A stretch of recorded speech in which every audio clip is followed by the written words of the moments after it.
السلام علیکم، صفا زمان ٹی وی میں خوش آمدید۔ افغانستان جس کے نام سے دنیا 18ویں صدی کے وسط میں آشنا ہوئی، وسط ایشیا سے ذرا جنوب میں واقع ہے۔ وسط ایشیا، بر صغیر اور چین کے سنگم پر واقع یہ شیر دل مسلمانوں کا وطن ہے۔ افغانستان کو ایشیا کا دل، وسط ایشیا کا دروازہ اور فاتحین کی شاہراہ بھی کہا جاتا ہے۔ کابل کے شمال میں واقع کوہ ہندو کش ملک کا سب سے بلند پہاڑی سلسلہ ہے، جو شمال مشرق میں پامیر سے شروع ہو کر جنوب مغرب کی طرف پھیلتا چلا گیا ہے، اور افغانستان کے اکثر دریا اسی کوہ سے نکلتے ہیں۔ پامیر کے کوہسار اسے چین سے جدا کرتے ہیں۔ افغانستان کے مشرق میں کوہ سیاہ اور کوہ سلیمان افغان سرحد کو پاکستان سے جدا کرتے ہیں۔ انہی پہاڑوں میں درہ خیبر، درہ ٹوچی اور درہ بولان واقع ہیں، جنہیں عبور کر کے بڑے بڑے فاتحین بر صغیر پہنچے ہیں۔ دریائے کابل کابل شہر کے درمیان سے گزرتا ہے اور جلال آباد کے نزدیک دریائے کنٹر سے مل کر پاکستان کی حدود میں اٹک کے نزدیک دریائے سندھ میں جا گرتا ہے۔ دریائے آمو ملک کی شمالی سرحد ہے، جو روس اور افغانستان کو الگ کرتا ہے۔ افغانستان کی کل آبادی تقریباً 3,89,00,000 سے زائد افراد پر مشتمل ہے۔ نسلی اور لسانی لحاظ سے یہ لوگ مختلف قبائل ہیں۔ پختون مشرق وسطیٰ اور جنوبی افغانستان میں آباد ہیں۔ قندھار اور جلال آباد ان کے بڑے شہر ہیں۔ تاجک قبائل کابل شہر، کابل کے شمالی اضلاع اور ہرات میں زیادہ آباد ہیں۔ ازبکوں کا سب سے بڑا شہر مزار شریف ہے۔ اس کے علاوہ ہزارہ جات، جو وسطی افغانستان میں آباد ہیں، ایک الگ قوم ہیں۔ انہیں عموماً ان تاتاریوں کی اولاد مانا جاتا ہے جو چنگیز خان کے ساتھ آئے تھے۔ ایران کی سرحدوں کے ساتھ بلوچ قبائل بھی بستے ہیں۔ جلال آباد کے شمال میں واقع صوبہ نورستان کے لوگ زبان اور نسل کے لحاظ سے ایک قوم ہیں۔ یہ 1.5 صدی پہلے تک غیر مسلم تھے اور ان کا علاقہ کافرستان کہلاتا تھا، مگر امیر عبد الرحمن کے زمانے میں انہوں نے اسلام قبول کر لیا، جس کے بعد علاقے کا نام نورستان رکھا گیا۔ ورلڈ فیکٹ بک 2004 رپورٹ کے مطابق افغانستان میں پختون 42%، تاجک 27%، ازبک 10%، ہزارہ جات 9%، ترکمان 3% اور بلوچ 2% ہیں۔ باقی چند فیصد نورستانی، بروہی اور پامیری ہیں۔ ملک میں غیر مسلم آبادی نہ ہونے کے برابر ہے، تاہم کابل اور دوسرے بڑے شہروں میں کچھ ہندو اور سکھ خاندان مدت سے آباد ہیں۔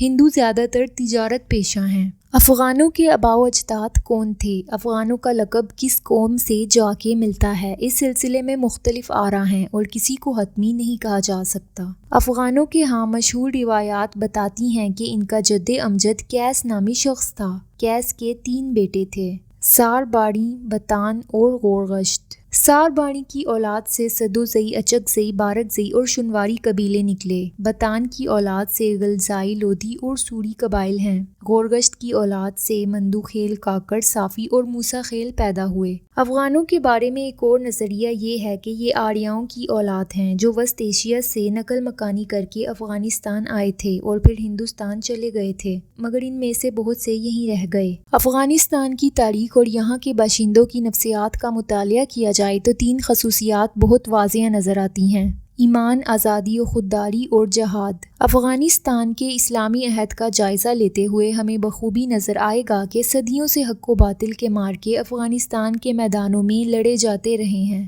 مختلف ادوار میں یہاں ایرانی، ہندوستانی اور برطانوی استبداد قائم رہا، لیکن دوام کسی کو نصیب نہیں ہوا۔ سید جمال الدین افغانی کا کہنا ہے کہ اس خطے میں آباد لوگوں کو افغانی کا نام اہل ایران نے دیا۔ معلوم افغان تہذیب تقریباً 3500 سال پرانی ہے۔ پٹھان لفظ کہاں سے آیا؟ یہاں 4 نظریات ہیں، لیکن اگر آپ کسی اور کے بارے میں جانتے ہو تو براہ کرم مجھے کمنٹس میں بتائیے گا۔ اس میں کوئی شک نہیں کہ لفظ پٹھان کی جڑیں ہندی زبان میں ہیں۔ تاریخ فرشتہ نامی کتاب کے مطابق پٹھان جب پہلی بار ہندوستان آئے تو وہ پٹنہ شہر میں آباد ہوئے، اسی وجہ سے انہیں پٹھان کہا جاتا ہے۔ ایک اور نظریہ یہ ہے کہ پٹھان کی اصطلاح لفظ بتان سے ماخوذ ہے۔ کچھ مصنفین پٹھانوں کو قیس عبد الرشید کی اولاد سے منسوب کرتے ہیں۔ قیس کا ایک بیٹا تھا جس کا نام بتان تھا۔ اس وقت اس کا قبیلہ بٹان کہلاتا تھا جو وقت کے ساتھ پٹھان بن گیا۔ ایک اور نظریہ یہ پیش کیا جاتا ہے کہ لفظ پختون خود ایک طویل عرصے میں پٹھان میں تبدیل ہو گیا،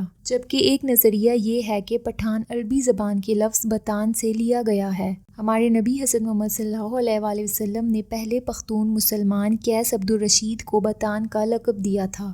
ہندوکش کے پہاڑی راستوں سے ملنے والے آثار بتاتے ہیں کہ اس ملک کا قدیم عراق سے تجارتی تعلق رہا تھا۔ یہ راستے عراق کے علاوہ دیگر ممالک سے تجارت کے لیے بھی استعمال ہوتے تھے۔ یہ آثار ظاہر کرتے ہیں کہ افغانستان زمانے قدیم سے ہی اہم تجارتی شاہراہ کے طور پر استعمال ہوتا رہا ہے۔ 1500 سال قبل مسیح میں وسط ایشیا کے آریاؤں نے افغانستان میں قدم رکھا اور ایک عرصے تک یہاں آباد رہے۔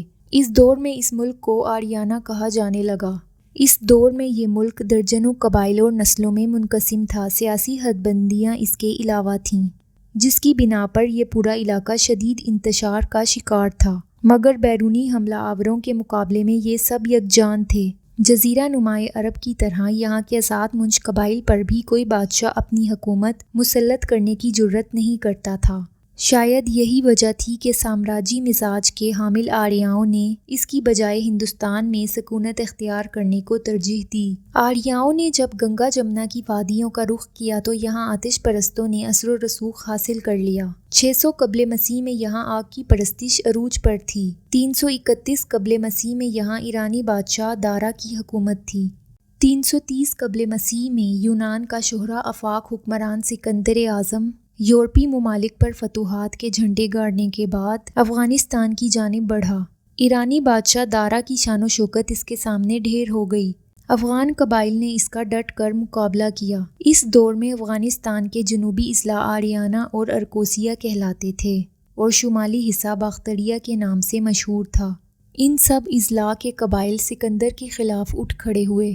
4 سال خونریز جنگیں ہوتی رہیں۔ 327 قبل مسیح میں سکندر افغانستان پر قبضہ کرنے میں کامیاب ہو گیا، جس کی بڑی وجہ یہ تھی کہ افغان قبائل میں مرکزیت اور قیادت کا فقدان تھا۔ لیکن اس 4 سالہ جنگ میں یونانی حملہ آوروں کو بھی غیر متوقع نقصانات کا سامنا کرنا پڑا تھا، جس کے باعث یورپی اقوام کے دلوں پر اہل افغانستان کی جرأت کی دھاک اسی زمانے سے بیٹھ گئی تھی جو آج تک چلی آ رہی ہے۔ خود سکندر افغانوں کی جرأت سے بڑا متاثر تھا، کیونکہ انہوں نے سلاب صفت افواج کو جو بڑے بڑے ملکوں کو آنن فانن فتح کرتی آئی تھی 4 سال تک بڑے صغیر کی جانب بڑھنے سے روکے رکھا تھا۔ اس سے یہ تاریخی حقیقت بھی عیاں ہوتی ہے کہ بیرونی حملہ آوروں کے مقابلے میں افغانستان نے ہمیشہ بڑے صغیر کی دفاعی لائن کا کردار ادا کیا ہے۔ سکندر اعظم کے بعد تاتاریوں اور سوویت یونین کی یلغار میں دنیا نے اسی حقیقت کا مشاہدہ کیا۔ 323 قبل مسیح میں سکندر کے مرنے کے بعد اس خطے پر یونانیوں کی گرفت کمزور پڑ گئی۔ 261 قبل مسیح میں موریہ خاندان کے مشہور حکمران اشوکا نے اپنی سلطنت کی حدود نہ صرف پورے بڑے صغیر بلکہ مشرقی اور مغربی افغانستان تک وسیع کر لیں۔ اس کا صدر مقام موجودہ بگرام کا شہر تھا۔ اس نے بدھ مذہب قبول کیا۔ اس کے دور میں افغانستان کا سرکاری مذہب بدھ مت قرار پایا۔ اسی زمانے میں بامیان میں گوتم بدھ کے مجسمے ترشوائے گئے۔ بدھ مت کے پیروکاروں کے نزدیک انہیں سب سے بڑے بتوں کی حیثیت حاصل ہوئی۔ 2001 میں طالبان کی حکومت نے انہیں بارود سے اڑا دیا تھا۔ 6 صدی عیسوی میں ایران کے نامور بادشاہ نوشیروان نے اس علاقے کو زیر نگین کیا، مگر یہ حکومت یہاں زیادہ عرصہ قائم نہ رہی اور چین کے شاہی خاندان نے جلد ہی ایرانیوں کو اپنی حدود میں لوٹ جانے پر مجبور کر دیا۔ 7ویں صدی عیسوی کے آغاز میں افغانستان انتشار کا شکار تھا۔ یکے بعد دیگرے مختلف بادشاہتیں انہیں پامال کرتی جا رہی تھیں۔ مغربی افغانستان کے اضلاع پر ساسانی بادشاہوں کا قبضہ تھا جو زرتشت کے پیروکار تھے۔ مشرقی اور وسطی افغانستان بدھ مت اور ہندو مت سے بری طرح متاثر تھا۔ کابل سے قندھار تک بت پرستی کا رواج تھا۔ چینی تہذیب و ثقافت کے ملے جلے آثار بھی ملک میں ہر جگہ واضح نظر آتے تھے۔ اسی زمانے میں 642 عیسوی میں نور اسلام کی تابندگی نے افغانستان کو درخشاں کیا۔ روم اور فارس کی 2 بڑی سلطنتوں کے خاتمے کے بعد مسلمانوں نے وسط ایشیا کے ساتھ ساتھ افغانستان کو بھی فتح کیا اور قدیم بدھ مذہب اور آتش پرستی کو ختم کر کے یہاں کے باشندوں کو دین اسلام کا پابند بنایا۔ افغانستان میں اسلام کا پیغام 642 عیسوی میں سب سے پہلے ہرات اور نارانج میں پہنچا اور مشرق کی طرف پھیلتا چلا گیا۔ افغانستان اسلام کے سنہری دور میں مسلم دنیا کا ایک اہم مرکز بن کر ابھرا۔ افغانستان میں قائم ہونے والی سلطنتوں میں 9ویں سے 12ویں صدی عیسوی تک قائم رہنے والی غزنوی سلطنت کو خصوصی اہمیت حاصل ہے۔ غزنویوں کے بعد غوریوں نے اس ملک کو وسعت دی۔ 1219 عیسوی میں چنگیز خان کی منگول فوجوں نے اس پر چڑھائی کر دی اور خراسانی شہروں ہرات، بامیان اور بلخ کو تاراج کیا۔